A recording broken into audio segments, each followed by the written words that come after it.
esta segunda parte, donde es un poquito más dinámico.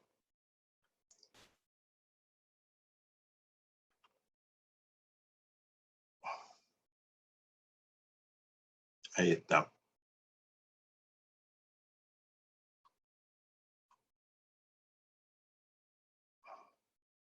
Bueno, hoy, ¿no es cierto?, vamos a ver normas y principios de la contabilidad gubernamental en Chile, la integración contable presupuestaria y también herramientas de la contabilidad gubernamental en Chile, el plan de cuentas específicamente, y los procedimientos contables para el sector público y municipal. Entonces, básicamente, ¿no?, este tema del plan de cuentas es donde vamos a concentrarnos. Hay un catálogo, entonces, que ustedes deberían tener, que es el actualizado, donde está el nuevo plan de cuentas. Y el texto del manual de procedimientos contables para el sector municipal. Bueno, le señalo, ¿no es cierto?, inicialmente este día viernes, la importancia que tiene la NIC-SP en su aplicación. Lo que ahí buscamos, que a través de los estados financieros se presenten, ¿no es cierto?, con una estructura estandarizada a nivel global. Siempre en su elaboración y presentación de los estados financieros, debemos pensar en los usuarios. Ustedes vieron que en la primera clase se señala, ¿no es cierto?, las leyes que permiten que un país pueda, ¿no es cierto?, presentar estado financiero, en este caso NIC-SP, dado que en algún minuto, en este caso 2003, 2004, Chile ingresa a este club de países que son NIC-SP, y entonces aceptan el desafío tal que se pueda, ¿no es cierto?, difundir en las distintas organizaciones del sector público, elaborar y presentar estados financieros con estos estándares internacionales y global. Así todos los países harán lo mismo, y entonces cuando los países tienen, ¿no es cierto?, una situación de desempeño a través del tiempo, estos organismos que mencionábamos, el Fondo Monetario Internacional, el BID, la OCDE, ¿no es cierto?, y otras organizaciones, cuando el país sale a buscar, ¿no es cierto?, inversiones extranjeras, a explicar proyectos de país, como, ¿no es cierto?, por ejemplo, una represa requiere de grandes cantidades de dinero, y Chile, con la política de concesiones, ¿no es cierto?, libera recursos. Es como liberar capital de trabajo, dado que las inversiones la colocan otros inversionistas y no el país. Nunca tenemos que olvidar que, y yo en eso soy claro, y les recuerdo que primero que todo la ubicación geográfica que tiene el país y su población pequeña. 18 millones 19 millones de habitantes, en la cual el 80% está en un nivel de clase media, media baja, y el resto clase media alta y grandes patrimonios, que son el 1%. Entonces, nada importante que nosotros podamos, ¿no es cierto?, convencer a otras naciones y a inversionistas que no sea transparente, que no sea de responsabilidades presupuestarias, que no sea, por ejemplo, ¿no es cierto?, de certeza jurídica. Entonces uno gana espacio en estos países desarrollados cuando uno presenta sus proyectos a través de la transparencia, a través de las responsabilidades, los compromisos, porque si usted es un buen pagador, ¿no es cierto?, a través de los años, va dejando una huella de buena conducta. Entonces los países, la historia la tienen al día, la historia a un teclado. A ver, veamos si Chile alguna vez ha suspendido el pago de la deuda externa. No, hace rato que Chile no tiene ese tipo de problemas. Revisemos su crecimiento. Ahí vemos los últimos años un crecimiento que no despega, ¿no es cierto? Porque hace rato que estamos bajo el 3% anual. Y así, pero entonces la inflación, bueno, la inflación la tiene controlada. Eso es un buen indicador. Entonces, esos indicadores, país, hace que Chile tenga aún un prestigio internacional desde la mirada del inversionista.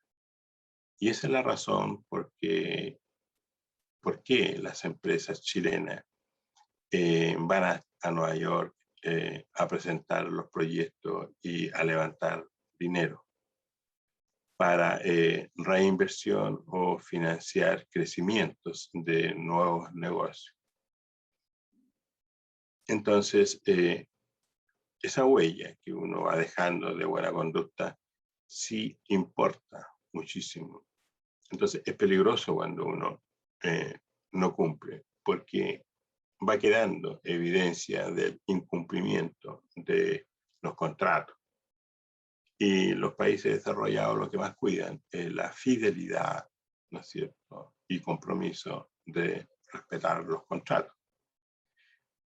¿Cómo hacerlo entonces para que en este nuevo desafío, para que Chile pueda, ¿no es cierto?, consolidar su estado financiero del sector público de manera eficiente, de manera acogida a la normativa internacional? ¿Cómo lo hacemos? Bueno, primero que todo tenemos que el capital humano. Eso es clave. Chile tiene capital humano, pero son escasos. Chile viene hace años, nuestras universidades tienen convenios con países, con otras universidades de países desarrollados, donde nuestra gente se va y se capacita, obtiene su maestría o su doctorado y luego regresa, ¿no es cierto?, para aplicar estos nuevos conocimientos en las empresas, tanto privadas como públicas. Pero insisto, son escasos. Entonces hay que ir en esa dirección. El otro día, ¿no es cierto?, un famoso profesor, Edward, ¿cierto?, que hace clase en la UCLA en Estados Unidos, con este tema de la pandemia, quedaron muchos alumnos sin poder viajar y tampoco sin poder recibir gente en el intercambio de estudiantes por este tema de la pandemia. Entonces, en cuanto a conocimiento, todos pierden, porque uno no puede ir a adquirir conocimiento y otros no pueden venir a estudiar, ¿no es cierto?, comportamiento del mercado. Y entonces se pierde una única oportunidad. Bueno, esperamos que el próximo año estas cuestiones se se puedan corregir. Entonces, las NIC-XP son normas internacionales contables para el sector público, donde es una convención, donde una entidad, ¿no es cierto?, que sería la IFAC, la encargada de emitir normas internacionales contables para el sector público, y la Contraloría General de la República, de acuerdo a lo que vimos en el curso anterior, es la encargada, ¿no es cierto?, por mandato de la Constitución, elaborar la contabilidad, el plan de cuenta y elaborar, ¿no es cierto?, los textos, tanto para el sector público en general y el sector público municipal en lo particular. Y así entonces es como logramos tener oficios en función, ¿no es cierto?, de la adopción por primera vez, que es lo que tenemos que hacer.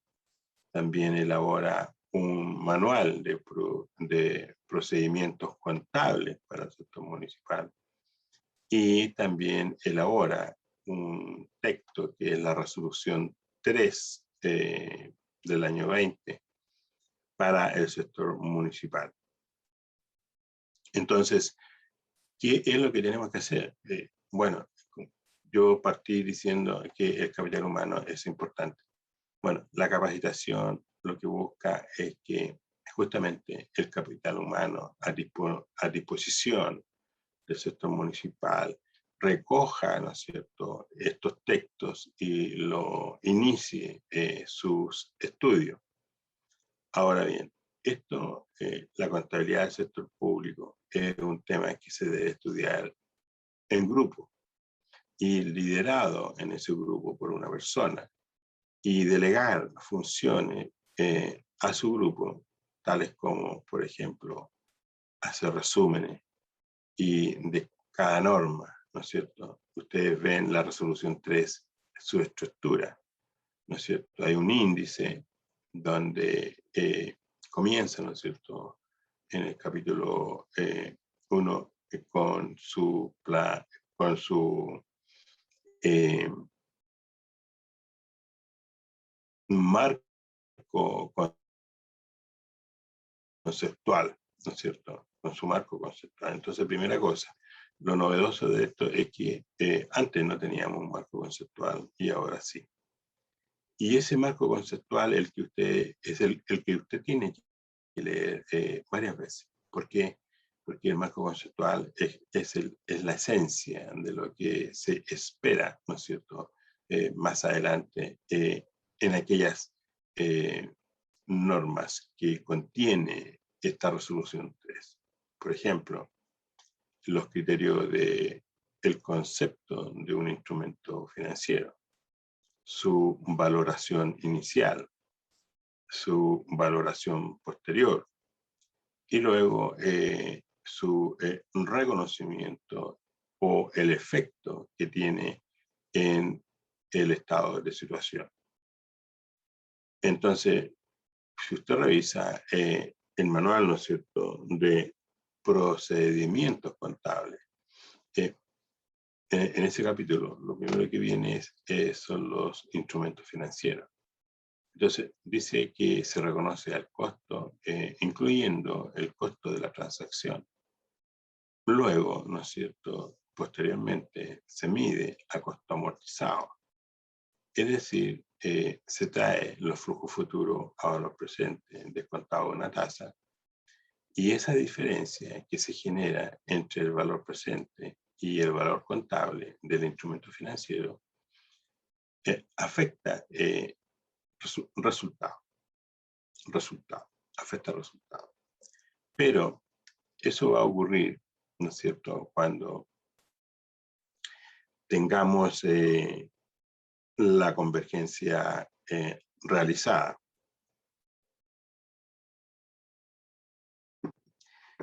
Y en esta fase, 2021, es donde tenemos que hacer la convergencia, con efecto en la cuenta adopción por primera vez. Después, ¿no es cierto?, tenemos otra partida más a continuación. Por ejemplo, tenemos las mercaderías.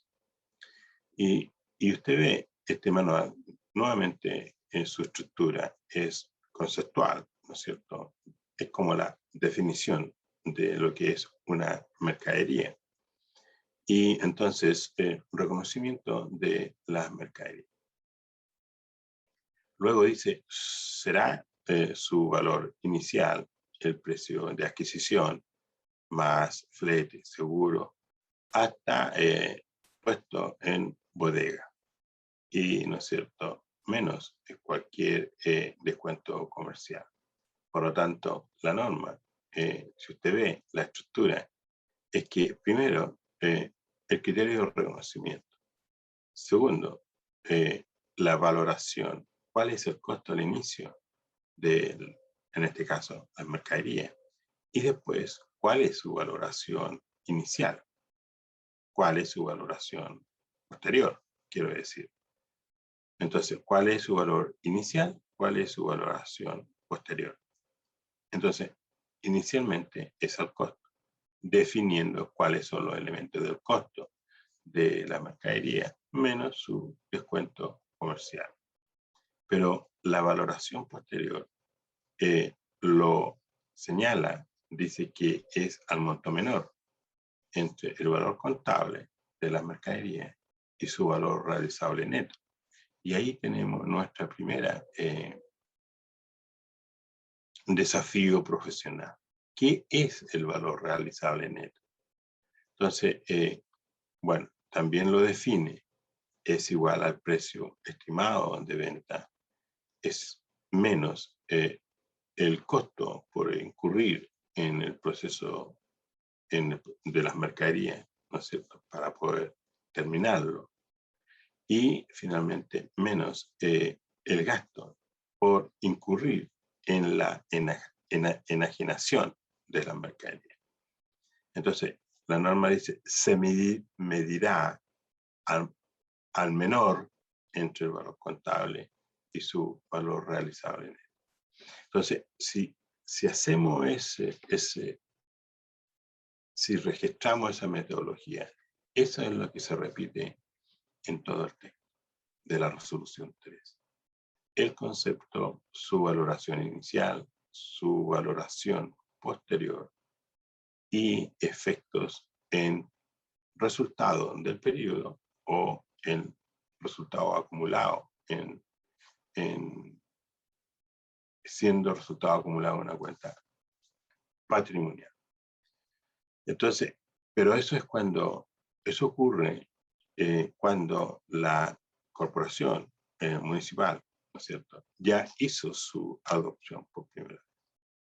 Ahora, lo que va a ocurrir es que no cualquier efecto que diga la resolución 3 con efecto en resultado, esos efectos en realidad van a ir a la cuenta patrimonial, a una cuenta que se llama adopción por primera vez.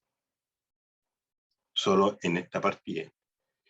Y solo en este año 2021. Entonces, pero si leemos, ¿no es cierto?, los instructivos, hay 3 o 4 cuentas que están, ¿no es cierto?, indicadas por la Contraloría como aquellas cuentas que se puede, ¿no es cierto?, hacer la convergencia en el 2022 y 2023. O sea, da 2 años más de plazo para que esas partidas poder aplicar, ¿no es cierto?, el concepto de adopción por primera vez. Una de ellas es, por ejemplo, los activos intangibles generados internamente. Una de ellas es los activos intangibles generados internamente. Entonces, lo primero que hay que hacer es identificar aquellas partidas que tienen un plazo mayor, ¿no es cierto? Y esas las voy a dejar ahí para en mi tiempo dedicarle a las otras cuentas y así al 31 de diciembre del 2021 tener, ¿no es cierto?, una convergencia.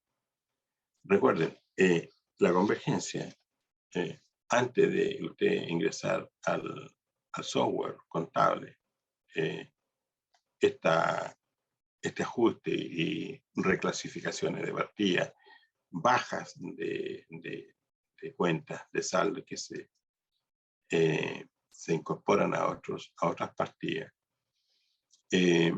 Todo esto tiene que proponérselo a la Contraloría. Entonces, ahí le van a dar el ok o va a sufrir algunas modificaciones y usted entonces tiene hasta marzo del 2022 para, ¿no es cierto?, subir su balance de apertura bajo NIC SP. Entonces, el tema, ¿no es cierto?, porque yo quiero insistir en el concepto del capital humano. Mire, ¿hacia dónde apunta esta situación? La gente siempre se pregunta, bueno, ¿y de qué se trata? ¿No es cierto?, este tema contable. La verdad es que se trata de imagen fiel. Detrás de esto está la transparencia de los saldos, de las partidas del estado de situación. Que eso sea representativo, que sea veraz, que no haya señales de duda con respecto al saldo de un elemento del estado financiero. Entonces, usted me puede decir, pero es que para eso está la auditoría. Todos sabemos que la auditoría es, ¿no es cierto?, un porcentaje muy menor en función a la revisión de los elementos del estado de situación. Dado que la metodología, ¿no es cierto?, las normas de auditoría generalmente aceptadas son, ¿no es cierto?, ahora tenemos normas de auditoría, ¿no es cierto?, también bajo los estándares internacionales. Pero estas normas de auditoría, la metodología es que uno toma una muestra, ¿no es cierto?, una muestra, toma del universo total y entonces inicia un proceso de revisión de cuentas. No revisa el 100% de las partidas. Entonces, hay espacio para su infidelidad y es la razón por la cual, por ejemplo, se exige una declaración explícita y sin reserva en este caso, de las autoridades que aprueban el estado financiero. En esa declaración explícita y sin reserva es que deja constancia de que los saldos de los estados financieros son fieles de acuerdo a esta normativa internacional. Entonces, si usted me dice que está todo de acuerdo, bueno, yo tomo el universo, tomo una muestra y trabajo en base a esa muestra. Con esta carta, ¿no es cierto?, doy por hecho de que el resto está en los términos que se señala, NIC SP para el sector municipal. Entonces, el que nosotros apliquemos las NIC SP en el sector municipal, lo que estamos haciendo es cerrar un ciclo del sector público en su totalidad, tal que la Contraloría pueda, ¿no es cierto?, iniciar un proceso de consolidación de los estados financieros de todas las entidades del sector público y del sector público municipal. Eso. Entonces estamos cerrando un ciclo.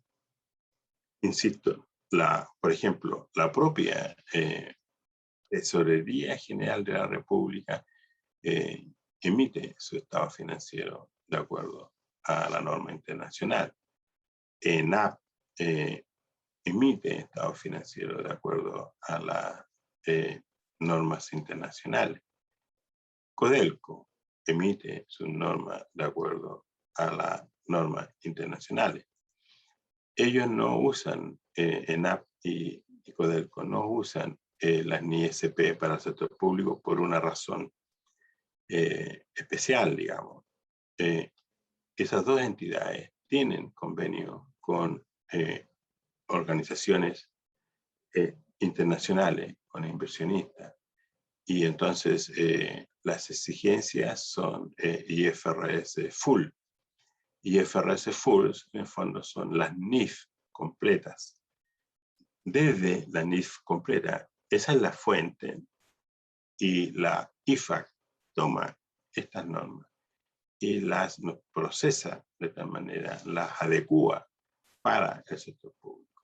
Pero las IFRS Full son las normas de donde se toma la IFAC y escribe para el sector municipal y público, normas para el sector público.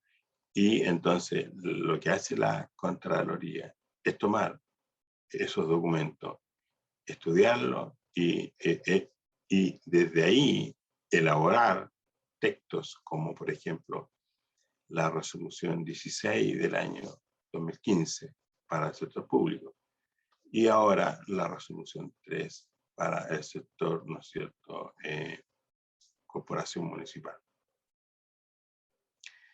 Eso. Entonces, tener que elaborar y presentar estados financieros con estos estándares, por supuesto que para el país es un orgullo, no es una cosa fácil. Por eso que estamos capacitando a todas las municipalidades, porque urge, ¿no es cierto?, que se entienda que debemos empezar a pensar que los usuarios son los que requieren de estados financieros estandarizados, con estándares internacionales y, ¿no es cierto?, a través de una única metodología de elaboración y presentación de los estados financieros. Así, entonces, al no estar estos estados financieros relacionados con la política de cada uno de las naciones, obviamente que es muy difícil su análisis, porque todos tienen una política, tienen un plan de cuenta diferente y tienen una política de registros contables, de tratamientos, ¿no es cierto?, de definiciones y de valoración. Todos tenían una metodología diferente. Entonces era muy difícil para un inversionista estudiar los estados financieros.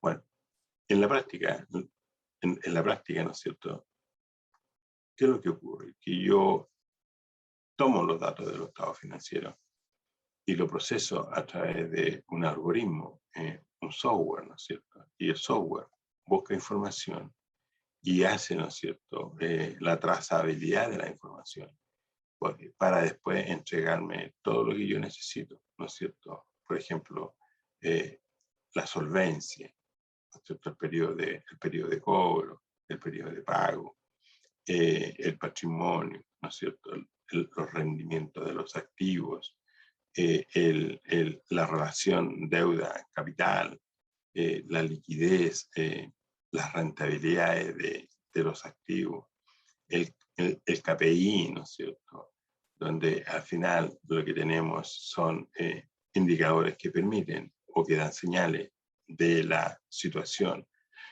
financiera de una corporación o de un país.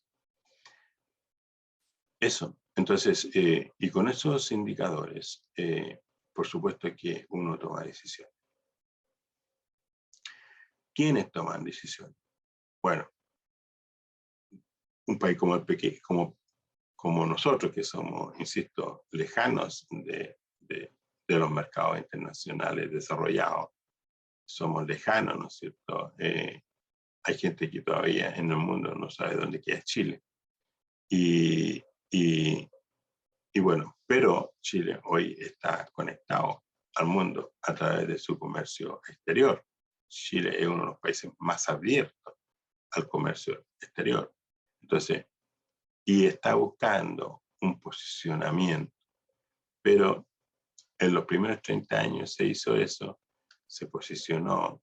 Yo me acuerdo cuando la manzana, no sé si ustedes se acuerdan, la uva empezó a conquistar el mundo y todos empezaron a cambiar el tratamiento de sus tierras por manzanos y por viñas, ¿no es cierto? Con una calidad de la uva extraordinaria y una calidad de la manzana extraordinaria. Y vimos, como, por ejemplo, David del Curto, por ejemplo, ¿no es cierto? Fue uno de los pioneros en llevar las manzanas y la uva a Estados Unidos, bueno, y ahí se empezó a, ¿no es cierto?, a colocar el producto chileno. Y entonces se empieza a desarrollar comercio exterior, pero esto lo hicieron las personas que tuvieron que ir a promover su producto y decir, mira, nosotros estamos acá, aquí en Chile, en este lugar de la región, y aquí están las mejores manzanas del mundo. Bueno, hoy día tenemos la palta, tenemos el salmón, y tenemos varios productos de exportación de primer nivel. Sin embargo, nace la competencia, los otros países también quieren vender palta, manzana, ¿no es cierto?, cereza, y por clima, y por ubicación, y por nuevas estrategias, logran, ¿no es cierto?, competir, y Chile, bueno, si se queda, ¿no es cierto?, en la celebración y el éxito del comercio exterior, esto de abrir al mundo, a abrirse al mundo, se quedó ahí en la fiesta, y todavía no se da cuenta de que mientras está embriagado, la competencia se acerca más y más y más. Y esa es la razón por qué Chile no logra, ¿no es cierto?, instalarse con nuevos productos en el mundo. Lo último que sabemos es la cereza, la que está, la lleva. Lo mismo pasa con la palta. Pero la cereza en China es un buen producto. El otro producto bueno también es el vino.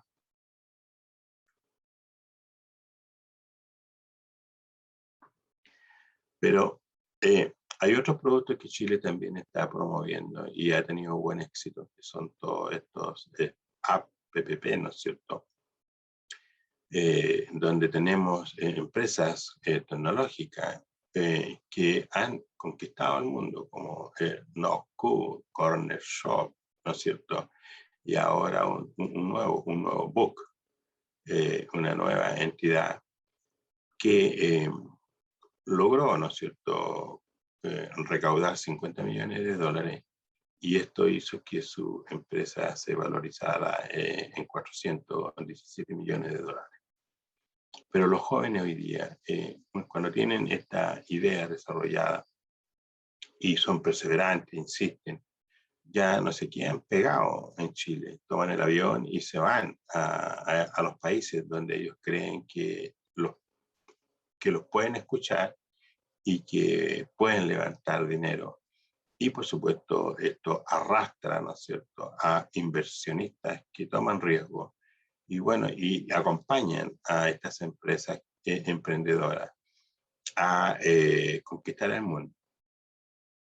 Entonces, nosotros debemos sentirnos orgullosos de que en realidad existe capital humano, pero, ¿no es cierto?, hay que leerse la historia detrás de cada una de estas empresas que ha salido al extranjero a conquistar un nuevo, ¿no es cierto?, una nueva demanda.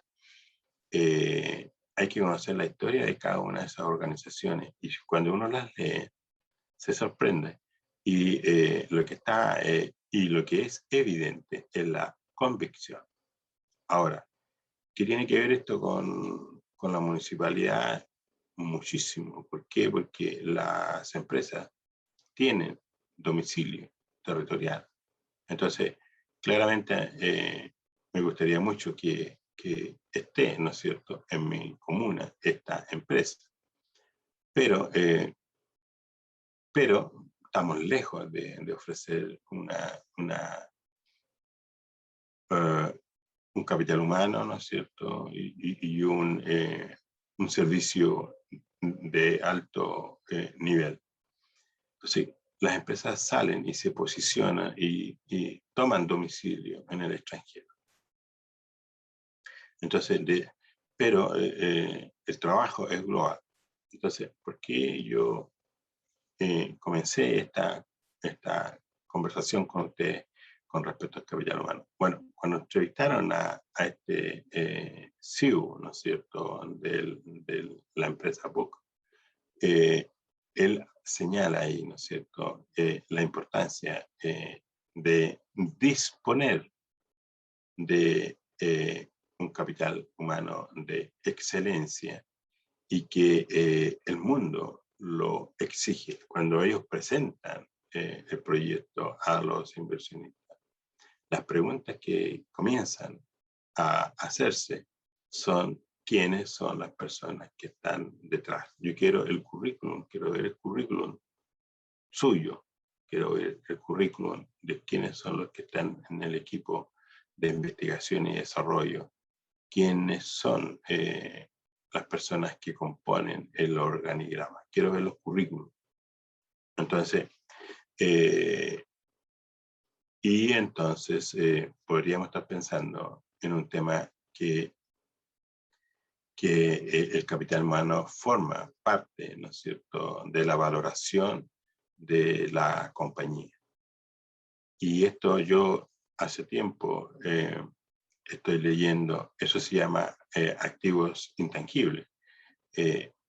Hace tiempo que las entidades que están facultadas para emitir normas contables internacionales, ellos están buscando la metodología para valorizar el capital humano y luego cuantificar, ¿no es cierto?, a través de un activo intangible, esta composición de personas de altas competencias, ¿no es cierto?, en relación al conocimiento.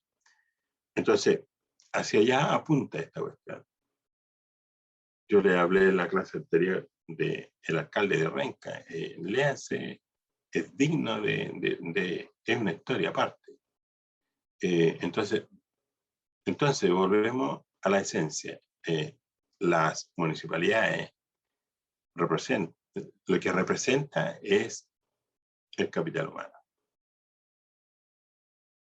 Entonces, las personas tienen esa integración, relacionan las personas, el ciudadano, el usuario, relaciona, ¿no es cierto? Si una municipalidad tiene un buen servicio, ¿no es cierto?, público, una buena gestión de los recursos, el usuario dice, está compuesto por un buen capital humano. Entonces, ya no es la municipalidad, sino que es la composición de capital humano. Yo recuerdo cuando yo trabajaba trabajé en una empresa que no era tan grande, pero tenía un buen componente, ¿no es cierto?, de personas. Y yo veía, ¿no es cierto?, que la empresa se mueve por la convicción de los líderes. Son las personas las que hacen la empresa. Buena o mala, las personas hacen la empresa. Y por eso que las grandes compañías levantan, ¿no es cierto?, ejecutivos que son altamente competitivos y saben lo que tienen que hacer. El mejor ejemplo es Cencosud. El mejor ejemplo es Cencosud. Ellos, ¿no es cierto?, desde el propietario o accionista mayoritario, él se dio cuenta de que para llegar donde él quiere, necesita de un capital humano de alto nivel. Bueno, eso pasa en todas las empresas, pero no todas las empresas tienen, ¿no es cierto?, esa convicción de buscar a las mejores personas para que lidere la compañía. Entonces, la clave está ahí. Y bueno, si esos términos de encontrar los mejores líderes en una municipalidad, creo yo que también se debe aplicar. Entonces, la historia, nosotros hemos tenido grandes servidores públicos, destacados servidores públicos. Entonces, y las empresas hacen esto cuando están convencidos de que esto pasa por ahí. En las empresas familiares, por ejemplo, es muy difícil una política como esa, porque lo regula la familia. Sin embargo, hay empresas familiares que sí reconocen que incorporar personas, ¿no es cierto?, ajenas a la familia, pero que tienen, que son líderes, ¿no es cierto?, y tienen conocimiento sobre la materia, van incorporando personas. Por ejemplo, AgroSuper. Si ustedes conocen la historia de AgroSuper, es impresionante, pero ahora es una empresa internacional. Bueno, ellos, ¿no es cierto?, Gonzalo Vial, que el mandamás ahí, ¿no es cierto?, una persona ya mayor que tiene también sus hijos en este organigrama, liderando algunos sectores.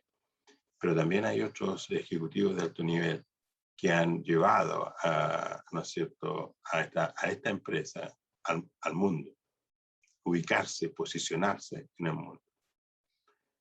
AgroSuper, usted tiene que saber, busque en Google, lea la historia. AgroSuper, detrás de esta persona,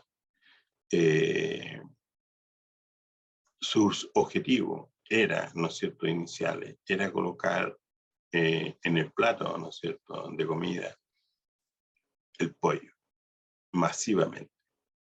Él lo dice, yo cuando partí con esto, él veía los platos de comida de esa época, el pollo no estaba en el plato, o si estaba muy pocas veces en la semana.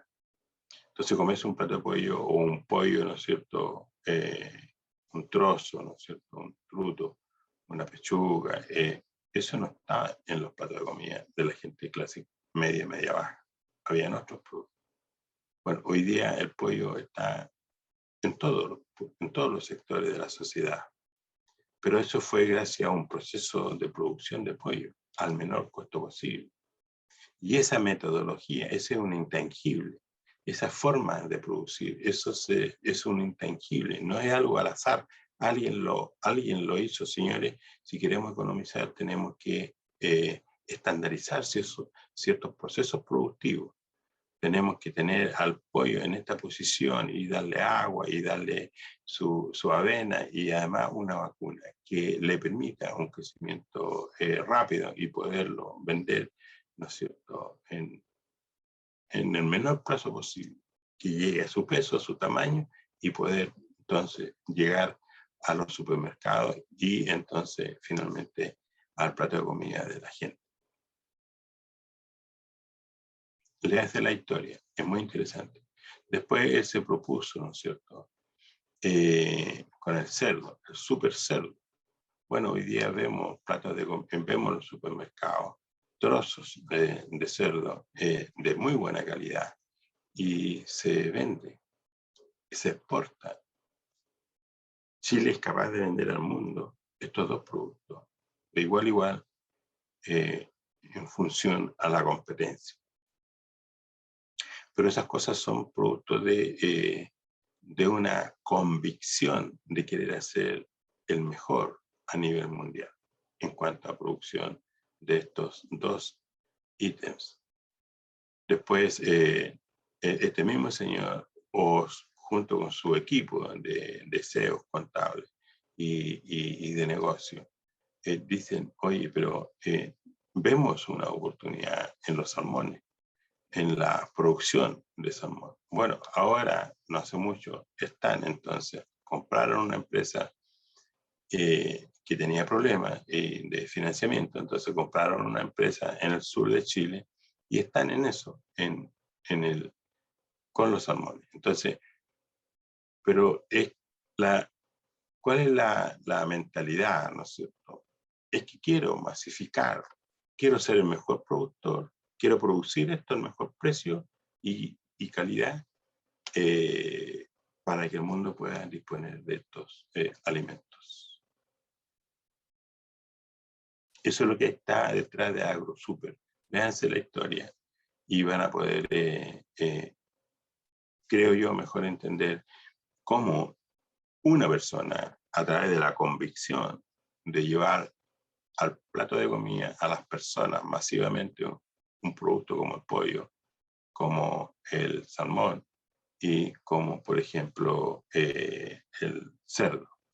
Por supuesto que nosotros nos acordamos de AgroSuper más por el tema de Freiriña, ¿no es cierto? Lo que pasó en el norte, donde se exageró, ¿no es cierto? Una planta, la más moderna de Latinoamérica, que costó más de 500 millones de dólares por una fuga que generó, ¿no es cierto?, un mal olor en un radio bastante grande. Y la gente dijo, no, yo no quiero tener esto cerca de mí. Bueno, Freiriña hoy día sigue igual como antes, ¿no? Entonces no hay trabajo y si lo hay es por montos mínimos. No hay desarrollo. Así entonces tenemos historias que contar. Ahora, en la municipalidad es lo mismo. Si nosotros tenemos líderes que llegan a comandar, ¿no es cierto?, una corporación municipal, las diferencias son impresionantes entre el manejo de una municipalidad y otra. ¿Por qué? Porque el capital humano nuevamente aflora, ¿no es cierto?, se muestra a través de su infraestructura, se muestra a través de su personal, ¿no es cierto?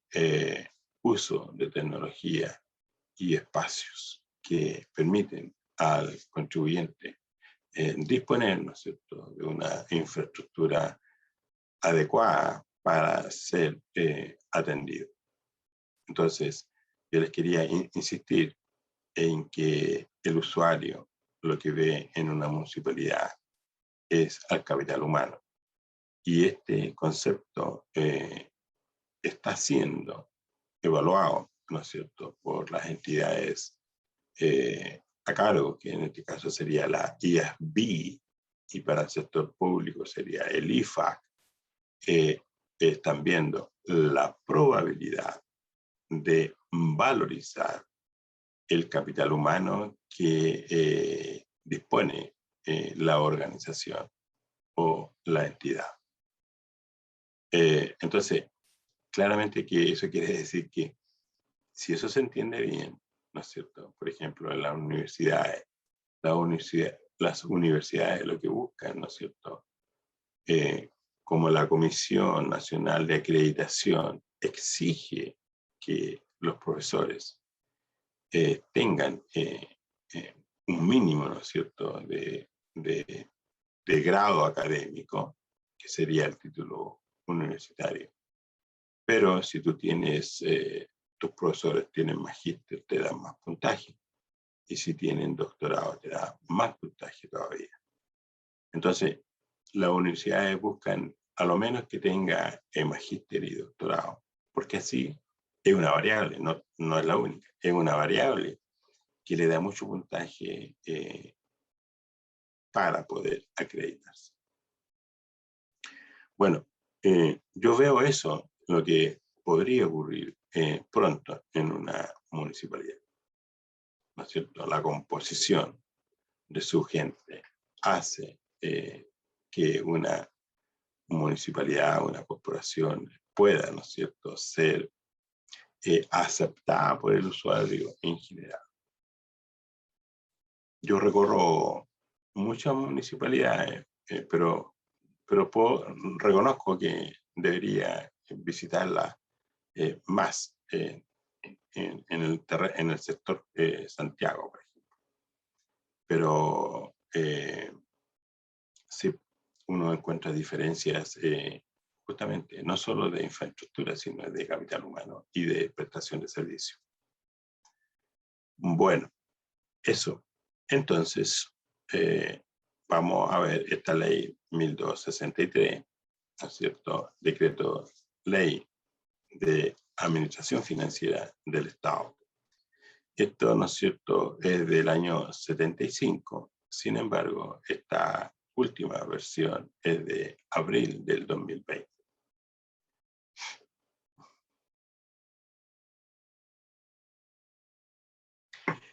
El sistema de contabilidad gubernamental es el conjunto de normas, principios y procedimientos técnicos dispuestos para recopilar, medir, elaborar, controlar e informar todos los ingresos, gastos, costos y otras operaciones del Estado.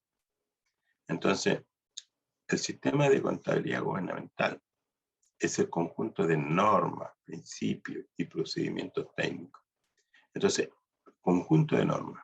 Ahora, ¿qué es lo que es una norma?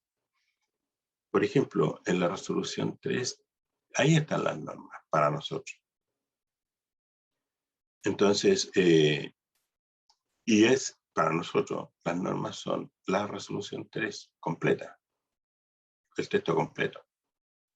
Y eso es lo que usted tiene que tener siempre al alcance de su mano, siempre, porque es una materia de consulta.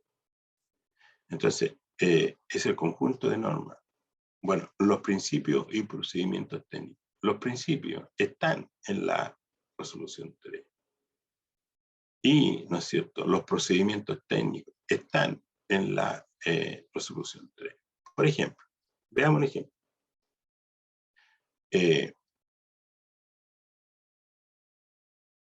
Las propiedades, planta y equipo que ustedes definen como bienes de uso. ¿Ya? Los bienes de uso depreciables. Si yo me voy a la página 49 de la resolución 3, voy a encontrarme con el concepto de lo que es un bien de uso. Entonces, ¿qué dice? Esa es la norma. La norma señala que en la resolución 3, página 49, concepto, dice que, ¿no es cierto?, un bien de uso será, ¿no es cierto?, un bien de uso será un activo en el cual yo tengo el control, obedece a sucesos pasados, es generador de flujo y es probable que llegue a la entidad. Eso es un principio normado. Luego dice procedimientos técnicos. Bueno, entonces, ¿cuál es el procedimiento? Bueno, primero reconozco el activo, bienes de uso, depreciable. ¿Cuándo lo reconozco? Cuando tengo control. Obedece a sucesos pasados, es generador de flujo y es probable que llegue a la entidad. Después dice, es depreciable. Se deprecia por componente. Después señala, ¿no es cierto?, que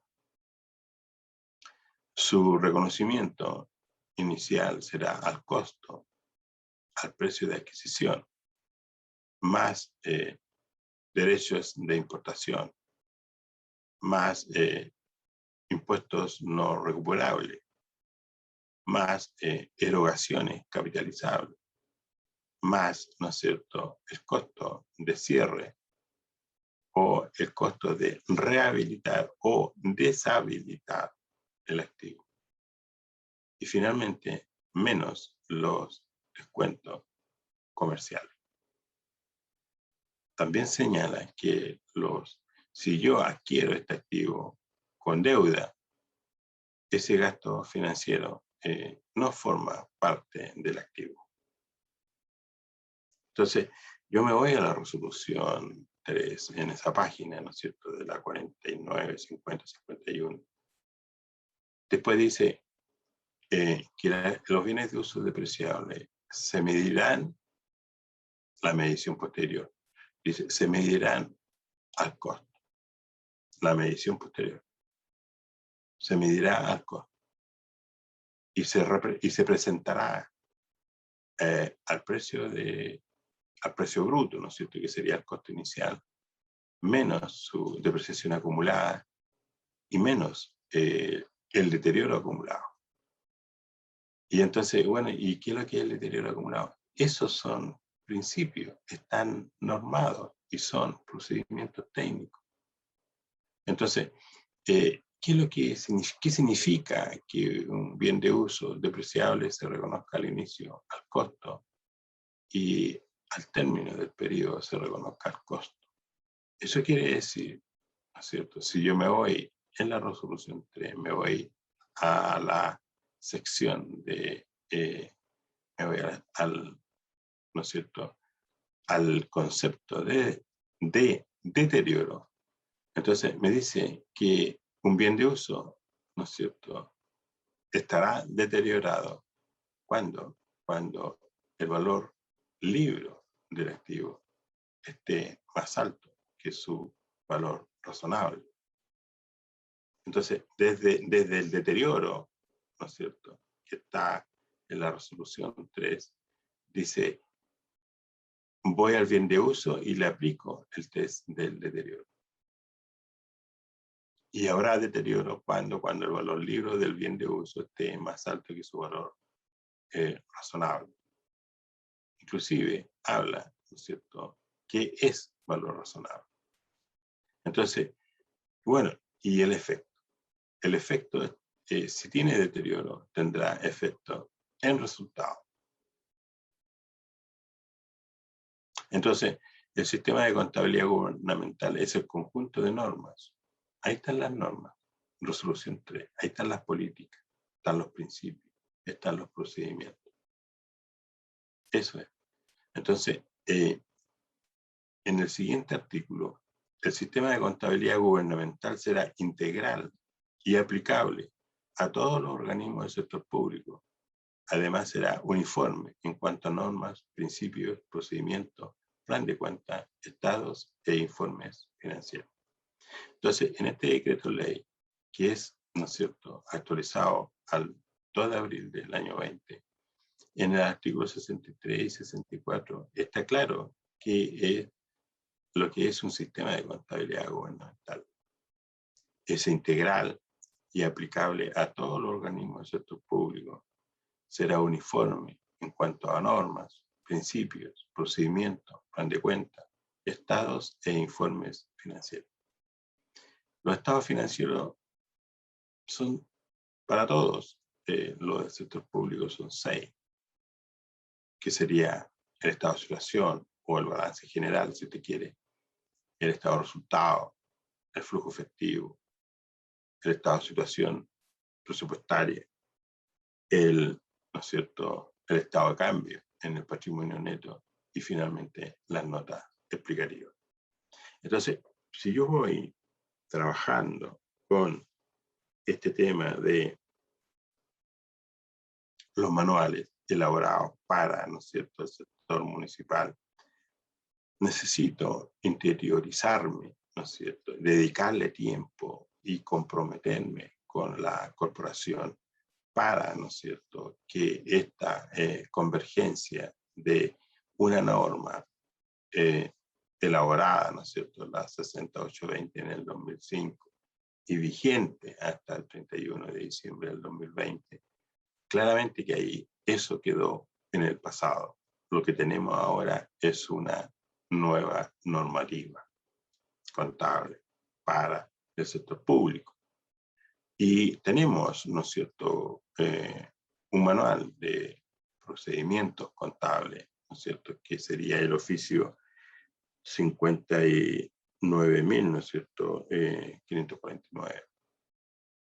Entonces, ahí, ¿no es cierto?, el oficio es 59.549 del año 2020.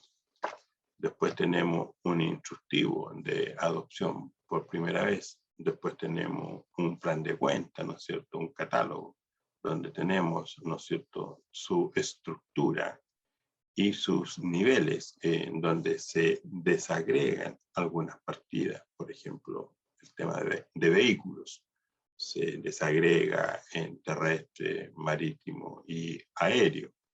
Y así. Entonces, ¿por qué estamos haciendo esto?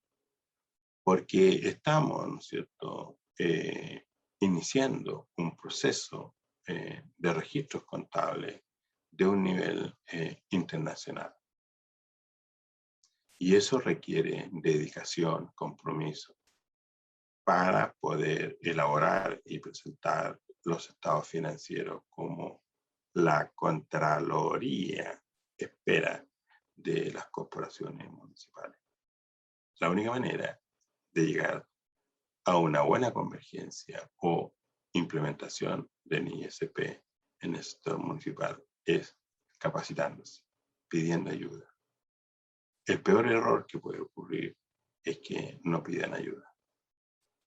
Esto es colaborativo y yo los invito, como en otros cursos lo he dicho, a ayudarse, a usar estas instancias que son tecnológicas, ¿no es cierto? Hoy día ustedes están en grupos, aprovechen ese grupo, porque probablemente en el grupo hay más de una municipalidad. Si así fuera, aprovechar esa oportunidad para estar en contacto y ayudarse mutuamente, no competir. O si quieren competir, compitan en gestión, pero no en el conocimiento. El mercado, en el mundo privado, uno compite en conocimiento y en gestión, buscando el costo más óptimo para poder vender, porque el problema son los costos que genera la prestación de servicio o en la producción de un producto. El problema es el costo, entonces el mundo privado siempre busca el mejor método de producir un producto para, ¿no es cierto?, lograr un precio de mercado que, ¿no es cierto?, el consumidor lo pueda adquirir con cierta facilidad. Pero una municipalidad entre en municipalidades, si es que compiten, debe ser por servicio, pero no en conocimiento. En conocimiento tienen estos medios para que ustedes puedan ayudarse mutuamente. Usar la plataforma. Y bueno, si no se puede en horario laboral, lo harán un sábado, un domingo o después de la hora. Y esas conductas son los que nos hacen diferente a otros. Detrás de una persona profesional hay mucha historia que contar. Entonces, a esos líderes es lo que tenemos que seguir, ¿no es cierto? Digo yo.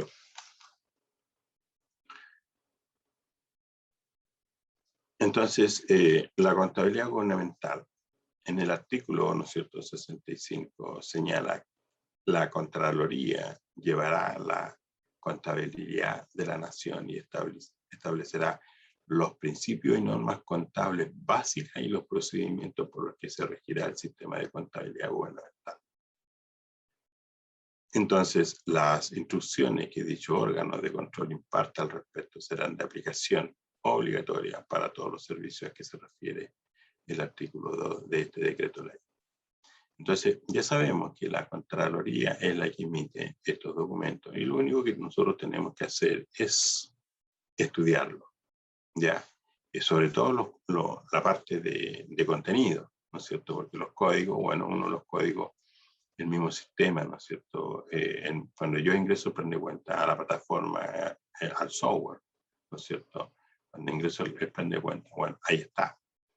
Luego, ¿no es cierto?, hay el capital humano cuando ingresa los datos, entonces también debe tener nociones o nociones, ¿no es cierto?, o consideraciones que hagan que la imputación del registro contable sea el correcto. Entonces, la clave está en que debemos, ¿no es cierto?, estudiar estas resoluciones, estas normativas, de tal manera que lo que yo ingrese, cuando yo ingreso plan de cuenta y esto me pide, ¿no es cierto?, información, por ejemplo, si es un bien de uso, las cuentas del bien de uso, por ejemplo, las 140, los bienes de uso son las 148, si no me equivoco. Y entonces, cuando yo ingrese, lo primero que me va a preguntar si es depreciable, sí. Y después me va a preguntar por componente, sí. Bueno, y ahí se abre otra ventanilla donde usted, el bien de uso depreciable, va a tener que descomponer. Y, por supuesto, al ingresar esos datos va a tener que asignarle la vida útil para cada uno de los elementos del bien de uso. Entonces, y por supuesto que esa propia ventana le va a pedir la metodología de reconocimiento al término del periodo. Entonces, se le va a abrir otra ventanilla, valoración posterior. Usted le va a colocar al costo. Depreciable, sí, le va a indicar la vida útil del bien. Entonces, el sistema, cuando usted quiera depreciar, yo sé que ustedes deprecian mensualmente, porque ahí mismo la resolución lo señala. Ya, mensualmente, pero es una tecla. Si tienen todos los activos ingresados al sistema y le asignan vida útil, el sistema lo calcula y además contabiliza automáticamente. Depreciación contra depreciación acumulada. Y ahí quedaría listo, ¿no es cierto? Listo el sistema para preguntar si tiene deterioro, entonces usted va a tener que ingresar la valoración al 31 de diciembre de ese bien de uso. Entonces, supongamos que el valor libro del activo es 100, supongamos, valor libro del activo es 100. Entonces, le va a pedir el valor razonable o el valor posterior final de mercado de ese activo. Usted le va a colocar 120 le va a colocar. Entonces, usted ahora saca balance o imprime o ve por pantalla el balance, ¿no es cierto? Y va a ver que el valor libro del activo se mantiene en 100. Y usted dice, pero ¿cómo no calculó el deterioro? Bueno, el sistema debe reconocer deterioro solo si el valor libro del activo está más alto que su valor razonable. En este caso, el valor libro era 100, el valor razonable era 120. Entonces, ¿cuál es el monto menor? El valor contable. Entonces el sistema lo reconoce y no hace, y sigue, y lo registra en 100. Sin embargo, podría ocurrir que el valor libro del activo sea 100 y el valor razonable sea 90. Si es 90, se cumple el concepto del deterioro y el software le debería reconocer la pérdida, ¿no es cierto?, por deterioro de valor del activo, bien de uso depreciable. Y el sistema lo debería contabilizar en forma automática, reconociendo una cuenta de deterioro de valor de un bien de uso depreciable a una cuenta de deterioro acumulado de un bien de uso depreciable. Y ahí estamos. Eso mismo que acabo de explicar pasa, por ejemplo, con los bienes intangibles. También pasa, por ejemplo, con el leasing. El leasing, ¿no es cierto? En el leasing es un poquito más complejo, pero un poquito más complejo. Entonces, ¿cómo tenemos que lograr eficiencia? Bueno, estudiando. Tan simple como eso, capacitándose. Y como todas las cosas en la vida, comprometerse, ¿no es cierto?, con su profesión. O sea, si usted pretende aprender NIC SP solo a través de la capacitación, eso no es posible. Eso va a ser muy lento. Usted tiene que dedicarle más tiempo. Tiene que, ¿no es cierto?, convencerse que esto viene para quedarse.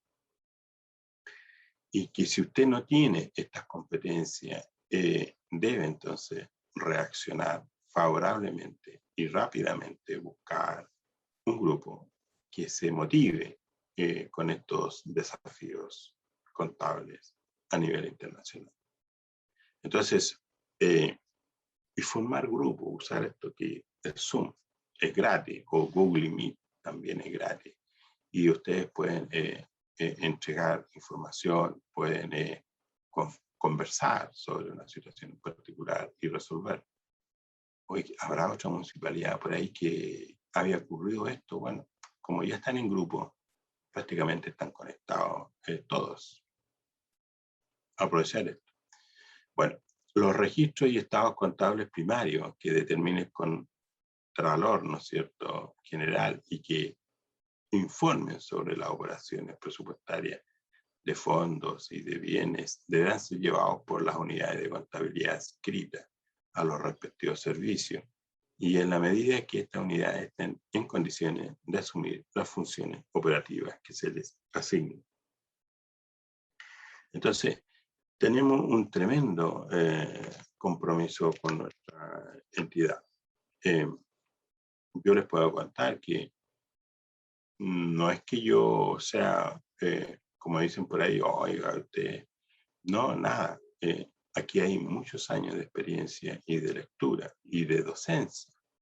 Entonces, eso te hace, yo les digo, esa es la forma de recoger y de dominar un tema en particular. Uno al final se transforma en un maestro en esta cuestión. ¿Por qué? Entre la docencia y la literatura, en las publicaciones que uno tiene.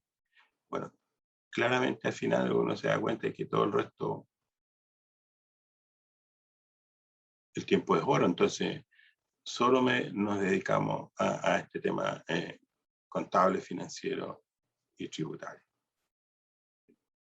En lo particular, yo muy joven me di cuenta de que si quería diferenciarme del resto, tenía que dedicarme a una sola cosa y no ser tan disperso.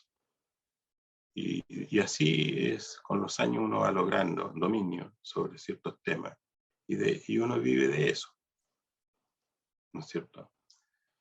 Bueno, en este artículo, ¿no es cierto?, el 67, dichas unidades de contabilidad elevarán a la jefatura superior de cada institución los informes y estados financieros sobre la marcha económica financiera de las dependencias del servicio.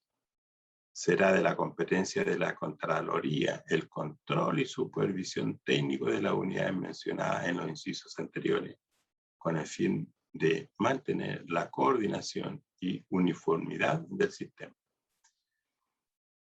Yo sé que ustedes tienen uno o dos proveedores de sistemas de contables para el sector municipal. Bueno, ese proveedor, ¿no es cierto?, hoy tiene un gran desafío de agregar todo aquello que las NIC-SP exigen. Lo que no se puede hacer, por supuesto, uno lo termina haciendo en una planilla Excel y después lo ingresamos, lo registramos en el sistema contable. Los servicios públicos deberán elaborar al 31 de diciembre de cada año un balance de ingresos y gastos y un estado de situación financiera cuando corresponda. Dichos estados se enviarán a la Contraloría y a la DIPRE. Entonces, es un mandato, ¿no es cierto?, que está en el artículo 68 de esta decreto ley. Entonces, corresponderá a la Contraloría General de la República elaborar estados consolidados sobre la situación financiera, situación presupuestaria, situación patrimonial, ¿no es cierto? Sin perjuicio de lo anterior, la Contraloría podrá elaborar estados financieros y o analíticos que se requieran para una mejor información.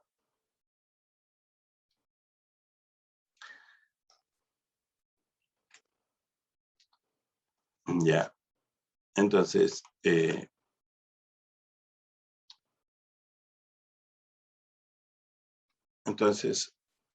tenemos que el sistema de contabilidad general de la nación se sustenta en la teoría contable general, aceptación, por lo que todos los hechos económicos susceptibles de ser expresados en términos monetarios deben registrarse sobre la base del método de la partida doble. Bueno, esta partida doble, yo siempre, como consultor de empresas, a veces detecto, ¿no es cierto?, hábitos que tiene la persona que digita, ¿no es cierto?, estos documentos que le llegan para registrar las transacciones económicas.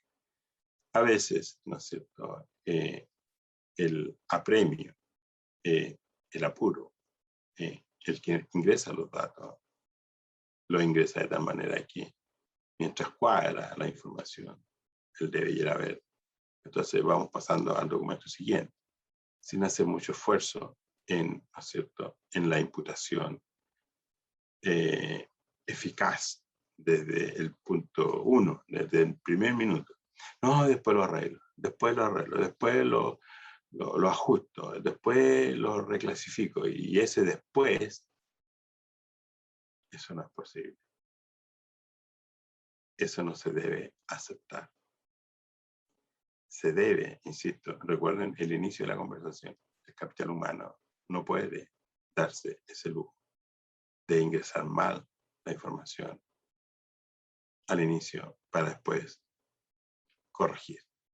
Eso es inaceptable, no se puede en estos tiempos.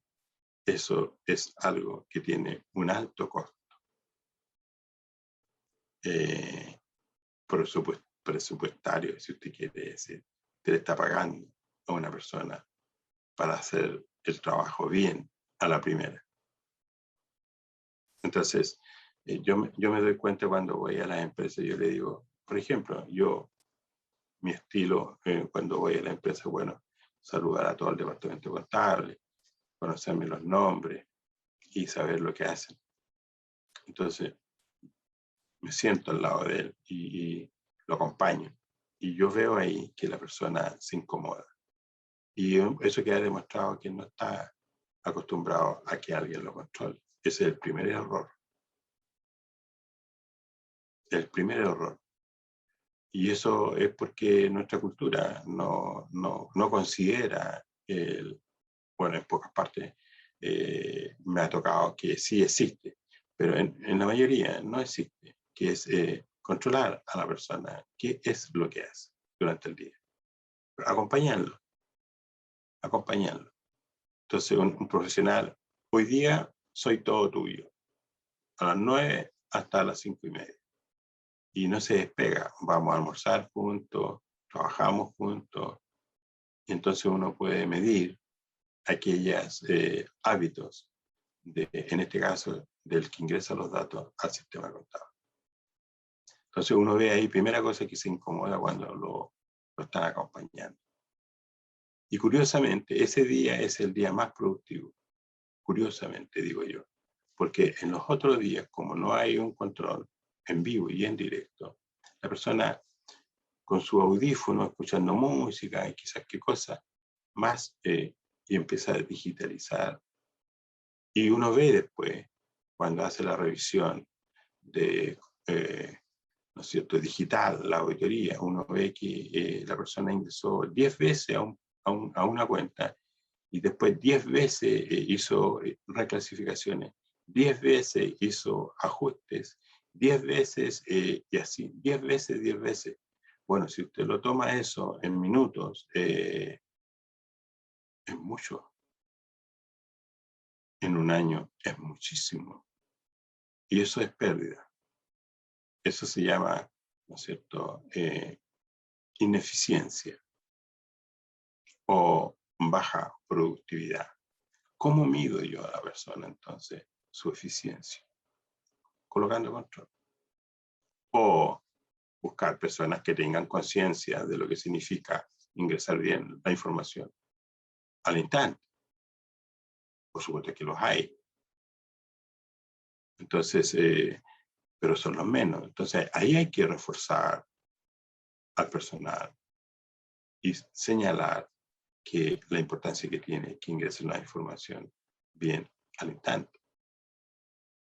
Entonces, el jefe de contabilidad siempre está con las comunicaciones, con el gerente de finanzas, es más político contable, y escucha, y entonces razona y toma decisiones. Oye, ¿sabes que las cuentas por cobrar, nosotros no estamos haciendo la pega bien? Pero ¿cómo que no? No, si estoy diciendo que no es no. Pero ¿cómo que no, jefe? Tampoco se puede permitir eso. Entonces uno se tiene que disponer ante la jefatura. ¿Y qué pasa, jefe? ¿Qué pasa? No, mira, no estás cobrando. No, pero si, a ver, muéstrame las llamadas, muéstrame esto, muéstrame lo otro. No tengo nada. Pero entonces, ¿cómo me dices tú que no, es que lo llamé por teléfono, jefe? Y bueno, ¿y no anotaste? No, no anoté. Tienes que tomar nota. Tienes tu cuaderno, el día, y la hora, y las empresas que llamaste. ¿Y qué te dijeron? ¿Cuándo pagan? Entonces, no hay control. Entonces se genera en contabilidad una burocracia, una ineficiencia de registros contables que son impresionantes. Entonces, eso no puede ser. Entonces, debe, de alguna manera, el jefe contable sensibilizar a su gente, decirle, no te voy a aceptar más ajustes contables. Si tienes el manual de procedimientos contables, tienes el catálogo de cuentas, tienen, ¿no es cierto?, la resolución 3 a disposición, porque este bien de uso depreciable lo registraste, por ejemplo, en propiedades de inversión. ¿Por qué lo registraste en los activos intangibles? Si es claramente un bien de uso. ¿Por qué esta factura, ¿no es cierto?, lo llevaste a gasto cuando en realidad es una mejora del bien de uso? Y la norma dice que se capitaliza, forma parte del activo y es depreciable de acuerdo a la vida útil que le queda al bien. ¿Por qué tú lo llevaste a bienes intangibles o lo llevaste a bienes, propiedades de inversión, cuando es un bien de uso? Nosotros lo estamos usando. Anda, miralo, ahí está.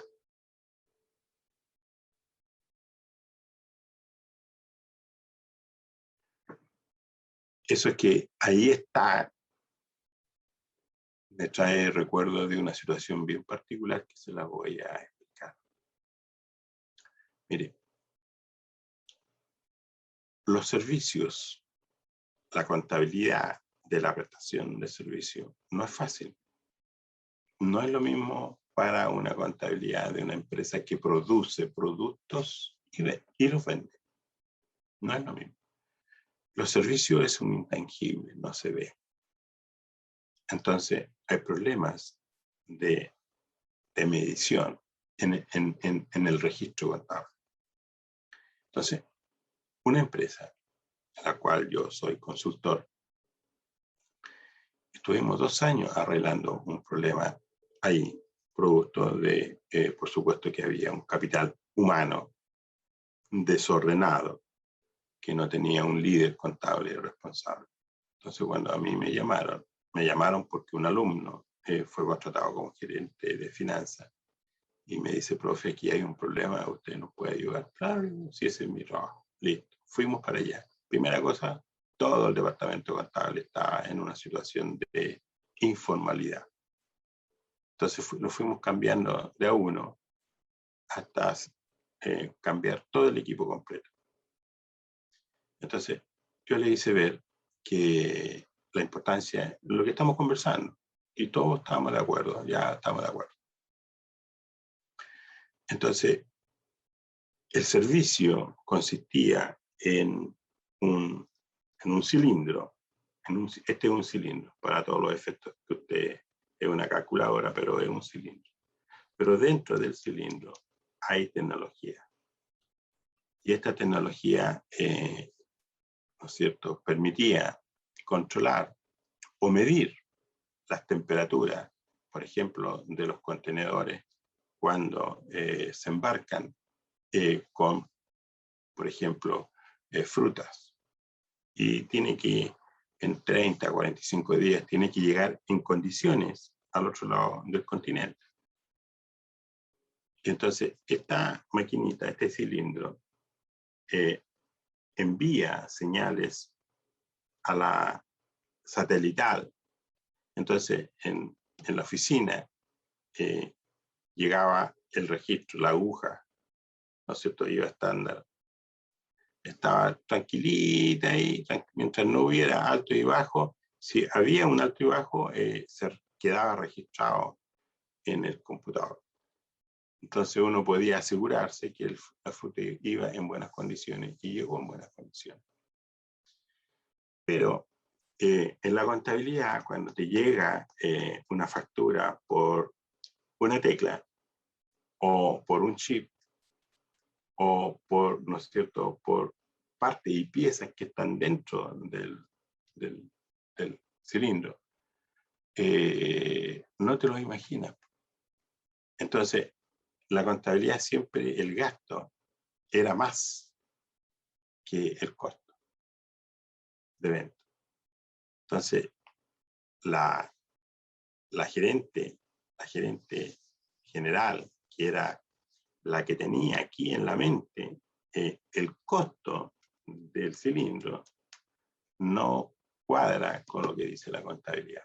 Entonces ella me decía, pero Fernando, mira, si yo tengo este problema, no me cuadra el costo de los cilindros. En este caso se llamaban, ¿no es cierto?, controladores atmosféricos. Entonces no me cuadra, esto no tiene pie ni cabeza. Bueno, era eso. Entonces, ¿qué era? Era que la gente no sabía cuáles eran los componentes del activo. Entonces, ¿qué se hizo? Se trajo de la fábrica el cilindro, que no es más grande que un tubito. No es más grande, así, unos 20 centímetros más o menos, que va en el contenedor y, como les digo, controla la atmósfera y da señales satelitales. Esa señal llega a la oficina y se monitorea hasta que el barco llega a puerto y se desembarcan la fruta. Y después llega una persona allá, saca el cilindro y lo manda en avión. Buenos días, profesor Fernando. Hola, buenos días. Estamos ya en el break de los 15 minutos, el primer break de la jornada. Ok. Nos vemos a las 10:45. Que esté muy bien. Ok, gracias.